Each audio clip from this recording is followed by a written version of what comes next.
it's Susan here from Komori no Hime Cosplay, and today we're going to be making the boots for the Dragon Ball Bulma cosplay.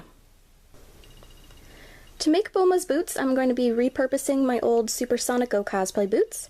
So, we're going to seam rip off all of the fuzzy bits that I had sewn on for that costume, and also trimmed off a bit off the top because they were a little too tall.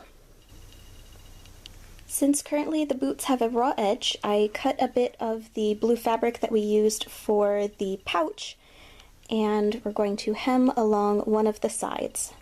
Putting right sides together, fold the strip in half and sew it together along the edge.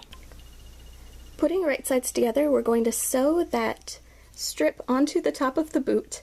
It looks a little silly because I had to move my machine to the side of the table so that there was enough room to rotate the shoe, but that's what I'm doing. Now we're going to fold the edge over and sew it into place. It is not that pretty, but I'll be honest, I'm surprised that my sewing machine didn't just give up on me trying to do this, so I think this is as good as it's gonna get. Then I painted the boot with a combination of white and blue acrylic paint.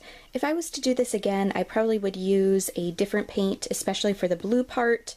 I would use either a fabric paint or maybe a leather paint, something a bit more flexible, because it did make the boot pretty stiff, which made it a bit more difficult to get on and off.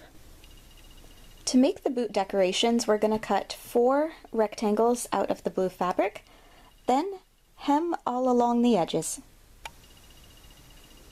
To attach the rectangles to the boots, I just glued them on with a hot glue gun. And with that, Bulma's boots are done. For more cosplay tutorials, please subscribe, and thank you very much for watching!